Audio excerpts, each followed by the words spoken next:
Folks, you've heard it a million times. I know you have. Christians don't get involved in politics. Politics is dirty. Politics is yucky. Jesus didn't get involved in politics, so you should sit back and do nothing as evil takes over your country and castrates your children and murders your grandbabies in taxpayer-funded abortions.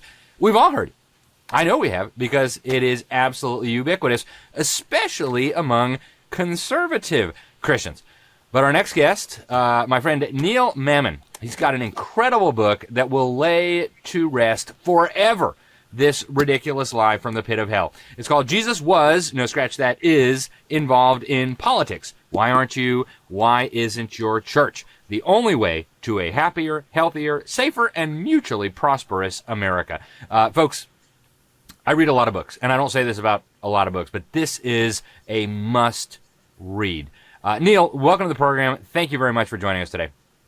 Thank you so much, Alex. I am honored to be here. It is great to have you, Neil. And you and I have known each other for a few years now. We go to all the Liberty Pastors Summits, and I'm very grateful that you're now sharing this message with pastors across the country. You do so many things. You've been involved in tech. You're an engineer. You've designed all kinds of cool technologies. And I think this is one of the most important books that I've read in a long time. So let's just start with the basics.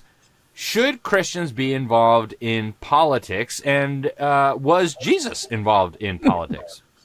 Well, this all started when I was teaching about Christians in politics, and somebody said, well, Jesus wasn't involved in politics. He never went to Rome and told the Romans what to do or voted in the Roman elections. And I thought, I need to write a book on this called Jesus is Involved in Politics. So the idea, let's start with first whether Jesus was involved in politics.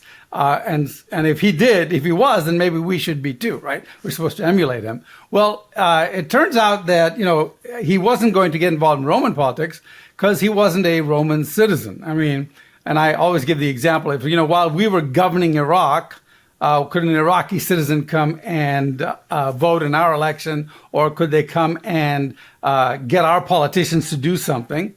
And the answer is yes, if they were paying Hillary Clinton or voting with her. But the question is, should they be voting?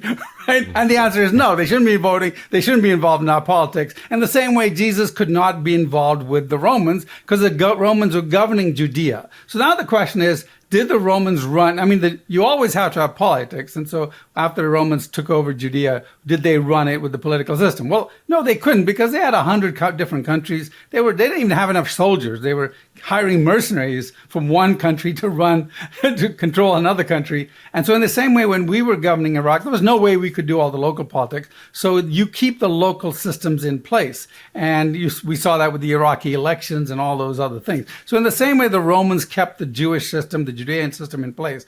And so the question is, did the Jews have politics? Well, the answer is yes. They had their local politics. Now remember, they had the Torah, which was their constitution, and then they could legislate things below the Torah, but they couldn't violate the Torah. Very similar to our constitution, right? You can legislate to a certain point, but you can't violate your constitution. So, and who were these people who made their law? Well, they were called the Sanhedrin, as most of us know, and the Sanhedrin. Now, people think the Sanhedrin were priests. Well, except for the high priest who led it. He was the chief judge, in a sense, like taking Moses' or Aaron's place. Although Moses was the executive branch, so it would be Aaron's place. Then there was a vice chief justice, but then there was about 70 elders, 70 appointees, 70 political leaders. And these guys were supposed to come from basically what Exodus tells us, Exodus 18, which, by the way, most people don't realize is the very first time we see a republic in the history of the world. I play a trick question. I say, where did mankind get the idea for a republic first? Did it come from the Romans? Did it come from the Greeks? And everybody says Greeks, so they go back to Babylon or something. I go, no. The very first republic that we ever see in the history of mankind was not Nebuchadnezzar. It was Moses, long before any of that.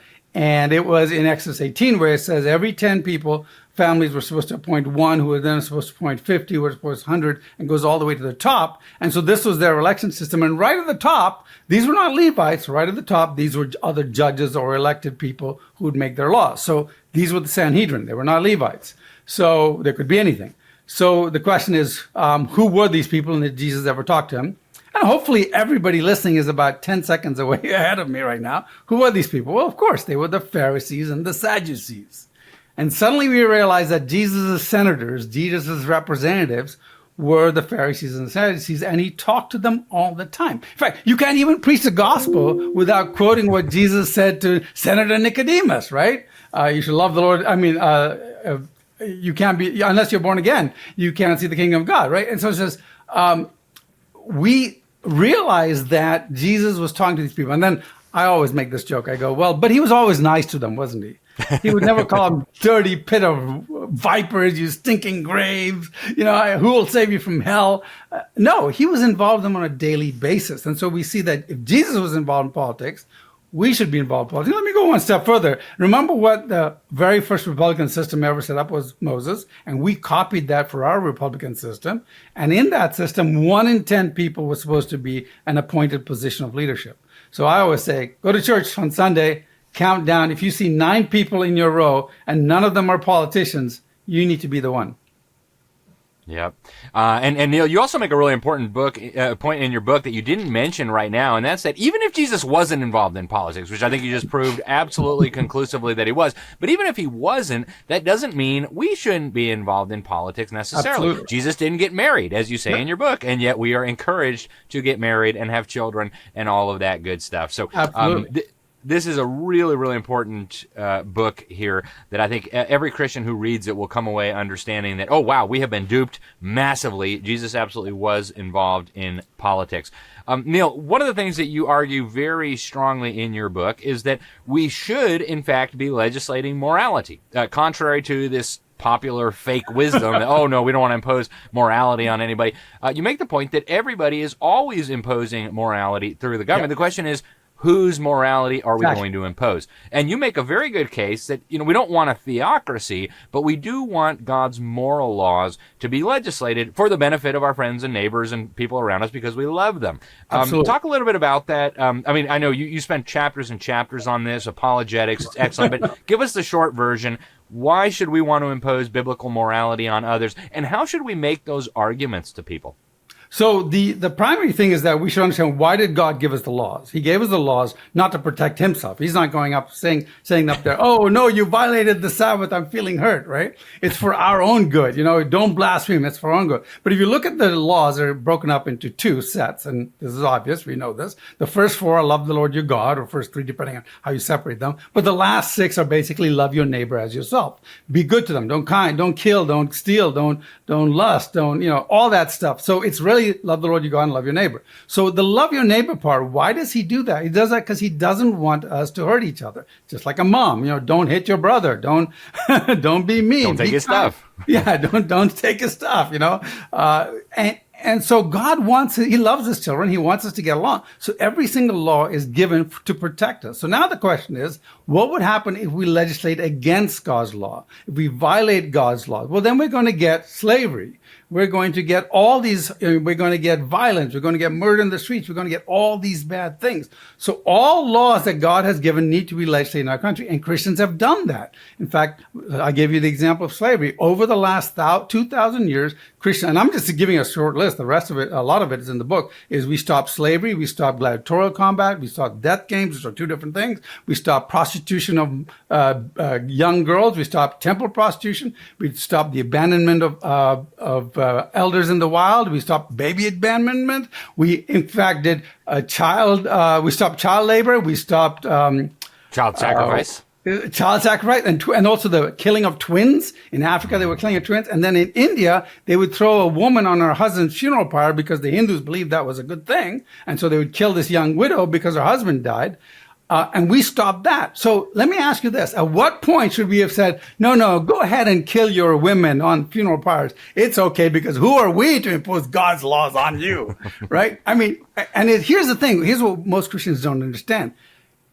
We have changed the culture so much so that the culture agrees with us. And I can go to an atheist and says, do you want child sacrifice? Well, they don't call it that. We do know they do in some cases. But do you want child prostitution? That's a bit less controversial because, of course, they want to think of abortion. But do you want to stop child labor? They'll say yes. Why? Because we've changed the culture so much that atheists have adopted our moral capital and apply it to their worldview. And so the more we change the laws, the more in line will the world, with God's laws, will the world become. And the more we back off, the more pagan it goes. And a great example is Germany. Here's the seat of the Reformation. And when Christians were involved, Germany was rising up in moral laws, and they were getting, they were improving, you would say. And suddenly the Christians backed off, and they said, Hitler, you take care of it. You take care of the laws. And Germany returned to its pagan roots. Yeah. And you asked me a couple of questions. I don't know if I answered all of them. No, that was brilliant, Neil. Thank you for that. And you make a really important point in this book, and it actually caused me to think a little bit, because I think instinctively a lot of Christians say, "Well, because God said so," kind of like parents. Oh yeah. And you make an important point in this book that that isn't going to work necessarily for unbelievers or for pagans. We ought to also be able to support our position from data, from evidence, from studies showing, for example, that divorce hurts children, and in fact the parties to the divorce, that abortion is in fact the killing of an innocent human being. Talk to us a little bit about that, because I think a lot of Christians just say, well, no, God said so, that's all we need to know. And for us as Christians, yes, that's all we need to know, but for the world, for the unbelievers, we need a little bit more, and you argue that that's actually really important. Talk to us about that. Well, I think it's critically important because, first of all, when you're trying to change the culture, and let's say you're trying to stop slavery, you can't say, well, we got to get everybody to become Christians and then automatically believe slavery is wrong, which didn't work anyway because a lot of Christians were Christians and didn't believe slavery was wrong, as we can see in the South, right? So first of all, you've got to be able to argue logically and rationally to a non-Christian as well as a Christian as to why something's wrong. So abortion, for instance, I think, and science has lent itself to us really well because we're the ones who discovered science and invented science in many cases. It's the priests and the people who did the biology and the physics and all were monks and priests and Christians. So if you go to a non-Christian and you say, well, killing a baby is murder, the non-Christian is going to say, no, it isn't. It's just a piece of some cells. But if you can go through and you can say, no, it's got its own DNA, it's physically smaller, that's about it. Its level of development is different, but that doesn't decide humanity. And its degree of dependency is high, but that doesn't define humanity too, because we know people who are paralyzed and need a machine to breathe. They're still human. We know little babies who are 2 days old and they're still human. So you start making these logical arguments, and it's very critical because then the atheist can't say, well, that's what you believe. No, it's not what I believe. It's what I just argued with you, and I gave you a reasonable argument. The only way you can refute my argument is to show my facts are wrong or my logic is wrong. And by the way, if you ever get in an argument and somebody calls your name, say, no, I made an argument. The only way you can refute my argument is two things. Show my facts are wrong, or you have to show my logic is wrong. Everything else is a fallacy. And now you're in a much more powerful place to make that decision. And guess what? We want atheists to agree that abortion is wrong too. And I don't want to spend the time trying to make them a Christian, or I don't make them a Christian, God does, but lead them to Christ, because they may never be led to Christ. We know that. But I do want them, and there are many atheists, even some of the hardcore atheists like Christopher Hitchens, hardcore atheists, pro-life, because the argument had been made to him and he believed it. Yep. Yeah, you made a really compelling case for that, Neil. And what I like about your book, well, one of the many things I like about your book is how you use a lot of apologetics. You're using evidence, logic, reason, very well thought out arguments to make these cases. And you encourage all Christians to want to do that as well. I think it's really important. And I know that's one of your passions. You've got a ministry that deals with that, noblindfaith.com. I want to read some of the endorsements here real quick. Just some of the people who've endorsed this book. Really incredible. Some friends here, Kevin and Sam Sorbo, Tim Wildman, president of the American Family Association, Tony Perkins, head of the Family Research Council, Dr. Frank Turek, cross-examined, Brad Dacus, the wonderful founder and president of the Pacific Justice Institute. You've got a lot of really prominent people who have endorsed this book, Neil. And we're down to just a few minutes left. I don't want to give the whole book away, folks, but I do want to encourage you to get a copy for your pastors. And the next time you hear somebody say Jesus wasn't involved in politics, I want you to realize that's not true. But, Neil, you have a fascinating background in history yourself. I was in India some months ago and found out that Thomas, the apostle, had actually gone there and planted churches and made disciples. And you trace your own family's Christian background almost back 2,000 years to that. You had a very unique upbringing. You lived all over the Middle East. You grew up in Yemen and Sudan. So you saw what Christian persecution looks like up close. Just share with us a little bit about your family's history and your own personal history and how you landed in America and how your views changed over time on things like capitalism and free markets. Yeah, absolutely. So my background, even though, so my parents came from a Christian family, as you say, we dated all back to 51 AD. And so we came, we were infusing that. But what was interesting is that my father's generation ended up all being Marxists. Very interesting enough. In fact, my dad, even though his father was a lay preacher and was very instrumental in the church, not a pastor, but a lay preacher, my dad ended up being an atheist and a Marxist. And in fact, we have some very famous Marxists in our family who are very significant in the World Council of Churches and in the Marxist movement in India. And so, and Indians tend to be very socialistic. They think the government's supposed to take care of you. So when I came to America, and one of the ways I talk about this in the book, the first time I tried to come to America, my dad, by the way, had become a Christian by the time I was 5. So, but we still had this Marxist influence, and we talked about all these things. So when I first tried to come to America, it was we weren't able to because my dad had apparently given a Muslim a Bible. And so one of the problems is, and this was our source of income, he was flown out of the country. In fact, we had to leave the country within 2 weeks because the mullahs were going to come and execute him. And it was very emotionally charged, dangerous time in our lives. But we understood Sharia law personally at that time, despite what the politicians thought, because they were on our side. So coming here, I was a socialist, and then I started losing arguments with all my American friends, arguments about this, arguments that. And I finally said, man, I know that Christianity is true because I can argue that, but I can't argue this capitalism thing. And eventually I realized that I just got it wrong. And so the book talks about my transition from the socialistic view about the government taking care of people to what the free market really is. Wow. It's a fascinating book, and it's a fascinating personal story that you weave into it, Neil. I want to thank you for writing this. I want to thank you for doing the research behind it. What is the easiest and best way for people to get a copy of this if they want to get one? Well, the easiest way is to go to Amazon and look up Neil Mammen, Mammen, or you can go to JesusIsInvolvedInPolitics.com. We have quantity discounts there. We also have a version that you can do a small group Bible study. It's a 6-week series with a small group Bible study, reading a few pages every day. So that's one of them. The other one, I do want to push our other website that we're working on right now is to get kids out of public schools. And if you go to reviveacademies.com, we call it the Uber of schools because any church can start a micro school in a day, because we do all the handling, the hiring, and all that stuff is done through the app. You just provide the place as the church. Parents just drop their kids off, and teachers homeschool moms can make up to $90,000 a year just by teaching other people's kids. I don't know if you want to teach 25 kids, but if you're willing to teach 25 other kids, you could make $90,000 a year. So we want to encourage you to go to that website, check it out, sign up. But JesusIsInvolvedInPolitics.com. JesusIsInvolvedInPolitics.com. And Neil, you know very well that one of my passions is getting children out of government schools. So, folks, really important. Jesus was involved in politics. He is involved in politics. And if your children are trapped in a government brainwash school, there are solutions to all that. Neil Mammen, thank you very much for joining us today. Thank you for writing this book. I hope we can talk to you again very soon. Appreciate very much what you do. I would be honored to. Thank you so much, Alan. Appreciate your friendship. Thank you so much, Neil. All right, folks, that's all we have time for today. But I'm telling you, if you are one of those many, many Christians who bought into the lie that Jesus was not involved in politics, you need the information in here. If your pastor is one of those people, they need the information in this book. Thank you again for tuning in. This is Conversations That Matter. I am Alex Newman, your host, senior editor at The New American Magazine. You can find more at thenewamerican.com. You can also check out our friends at Freedom Project Academy.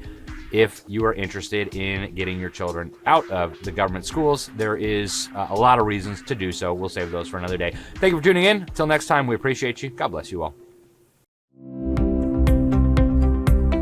All right, parents, listen up. We've all seen the countless examples of how radical leftists have been destroying American schools. It's no longer just about the terrible math and reading levels. Now, radical left teachers birthed from liberal universities are forcing gender indoctrination in kindergarten. They're teaching lessons on white guilt, Freedom Project Academy has perfected live online learning over the course of a decade. I get a ton of great feedback about this program, a ton.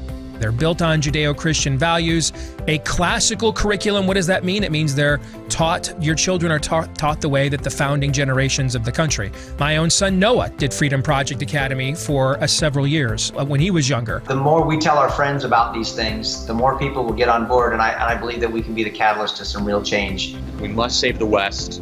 Our way of life and our culture is under attack, and because of patriots like you and your project, I have optimism for the future.